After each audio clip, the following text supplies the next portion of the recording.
S'attaquer au changement climatique, investir et s'engager pour éviter le greenwashing. Lutter contre le changement climatique. Peu de monde niera que notre planète ne se porte pas bien et que le changement climatique d'origine humaine est le principal responsable des problèmes environnementaux auxquels nous sommes confrontés. Que ce soit au journal télévisé du soir, dans les journaux ou sur les réseaux sociaux, les discussions sur le changement climatique et la recherche de solutions durables sont omniprésentes. Alors que les gouvernements fixent des objectifs pour lutter contre le réchauffement climatique, les experts et les décideurs politiques demandent aux citoyens et aux consommateurs de prendre eux aussi leurs responsabilités.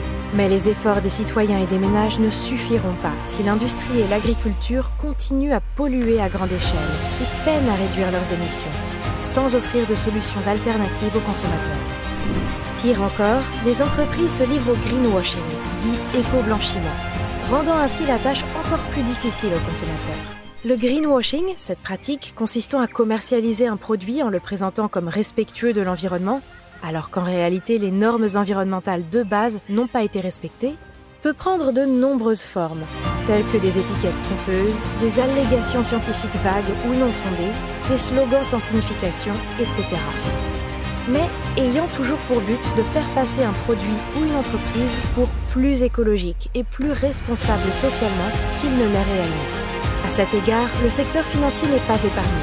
La plupart des institutions financières proposent des produits financiers étiquetés comme étant respectueux de l'environnement et socialement responsables en réponse à une demande croissante des investisseurs qui cherchent à investir leurs économies de manière durable. L'investissement ESG à la rescousse ? Cette tendance a mené à l'émergence de ce que l'on appelle l'investissement ESG, un terme inventé en 2005 par les institutions financières, à la suite de la demande des Nations Unies de mettre en place des lignes directrices et des recommandations sur la façon de mieux intégrer les questions environnementales, sociales et de gouvernance d'entreprises dans la finance. L'ESG désigne donc les 3 critères clés mesurant l'impact durable et éthique d'un investissement dans une entreprise. Les investisseurs socialement responsables les utilisent pour sélectionner leurs investissements.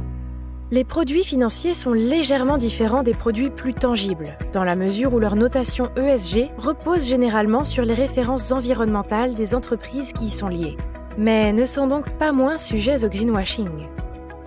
Dans une étude réalisée en 2020, Better Finance a tenté d'identifier les greenwashers ou éco-blanchisseurs.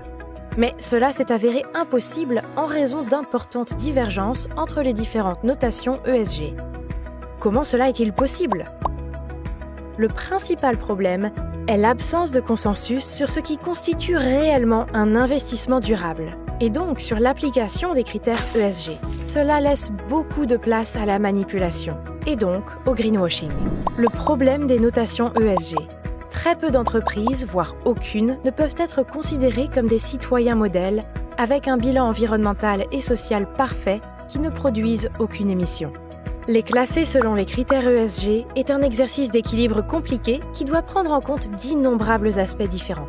Par exemple, comment évalueriez-vous respectivement l'entreprise A, dont les émissions de CO2 sont quasi nulles depuis de nombreuses années, et l'entreprise B, qui a constamment amélioré son niveau d'émissions, mais qui, à ce jour, émet plus de CO2 que l'entreprise A. Instinctivement, nous aurions tendance à donner à l'entreprise A un score plus élevé, car en termes absolus, elle a un impact plus faible sur le changement climatique. Pourtant, l'entreprise A n'a pas amélioré son bilan depuis des années, alors que l'entreprise B a fait des efforts manifestes pour devenir plus durable et plus respectueuse de l'environnement.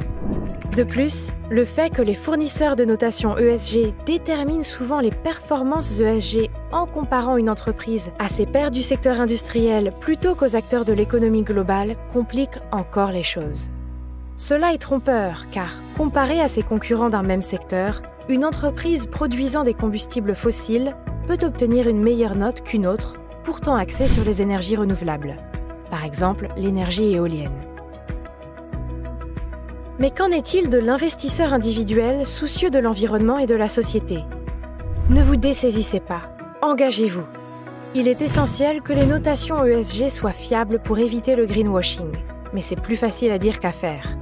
Beaucoup de travail et de recherche sont nécessaires pour s'assurer que les facteurs ESG et les analyses qui y sont liées stimulent réellement l'investissement dans des entreprises responsables et poussent les entreprises moins soucieuses de l'environnement dans la bonne direction pour atténuer le changement climatique à long terme. Et même si les régulateurs ont raison et que l'on peut réellement se fier aux facteurs ESG pour évaluer correctement les références écologiques et sociales d'une entreprise ou d'un fonds, la situation reste complexe. Les investisseurs responsables auraient tendance à désinvestir, c'est-à-dire à retirer leur argent des fonds ou des entreprises ayant un faible score ESG pour le transférer vers des entreprises qui joignent le geste à la parole. Hélas, le désinvestissement est problématique en soi. Alors que les investisseurs se désengagent de plus en plus des entreprises irresponsables, par exemple en vendant leurs actions pétrolières à bas prix à d'autres investisseurs peu intéressés par la transition vers une économie sans pétrole, en réalité, ils rendent un mauvais service à notre planète.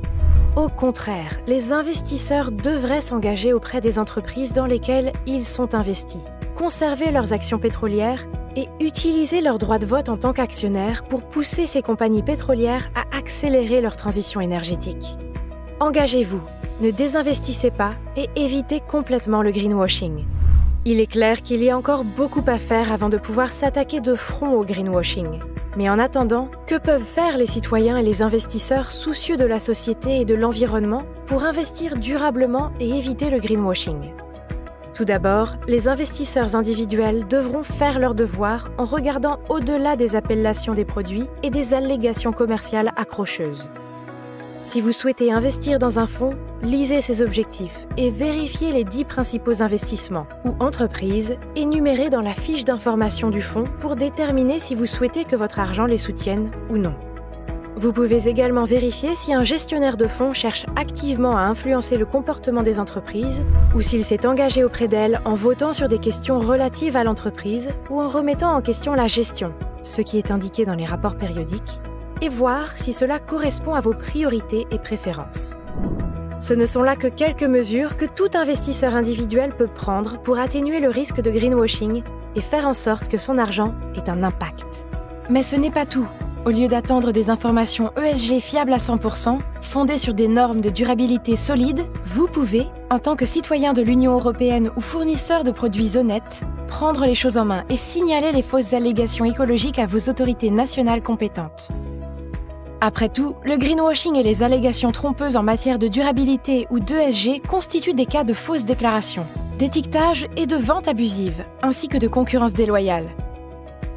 N'attendez pas, mais dénoncez le greenwashing en contactant votre autorité nationale compétente. Si vous avez subi des dommages dus au greenwashing, demandez conseil à un avocat ou contactez Better Finance pour obtenir réparation. Dénoncez le greenwashing et les pratiques commerciales déloyales.